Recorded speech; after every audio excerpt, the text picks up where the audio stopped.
ఈవిడ చూడటానికి కూడా చక్కగా ఉన్న ఆవిడ, రూపురేఖలు చక్కగా ఉన్న ఆవిడ, ఇంకా చదువుకున్న ఆవిడ కూడా. ఏంటంటే ఆవిడకు ఒక డిప్లొమా కోర్స్ ఏదో చేసింది.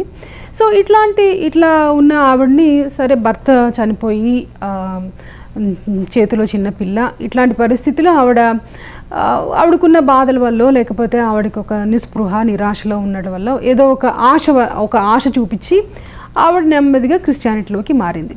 ఈ క్రిస్టియానిటీలోకి మారి కనీసం మతం మారి మిగతావన్నీ కంటిన్యూ అయిపోతే వేరేలా ఉండేది. కానీ అలా కాదు. ఆవిడ మతం మారగానే కొన్ని రోజుల్లో ఆవిడ్ని వాళ్ళ అమ్మాయిని తీసుకొచ్చి చర్చ్లో పెట్టారు. ఆవిడ కుంపటి మార్చారనమాట. ఆవిడ సొంత బంధువుల దగ్గర నుంచి ఆవిడకున్న అంతకుముందున్న ఇల్లు వాకిలి అంతా వదిలిపెట్టి ఇప్పుడు ఇవి చర్చిలో ఉండటానికి వచ్చారు.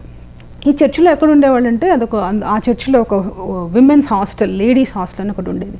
హాస్టల్ అంటే ఏదో పెద్ద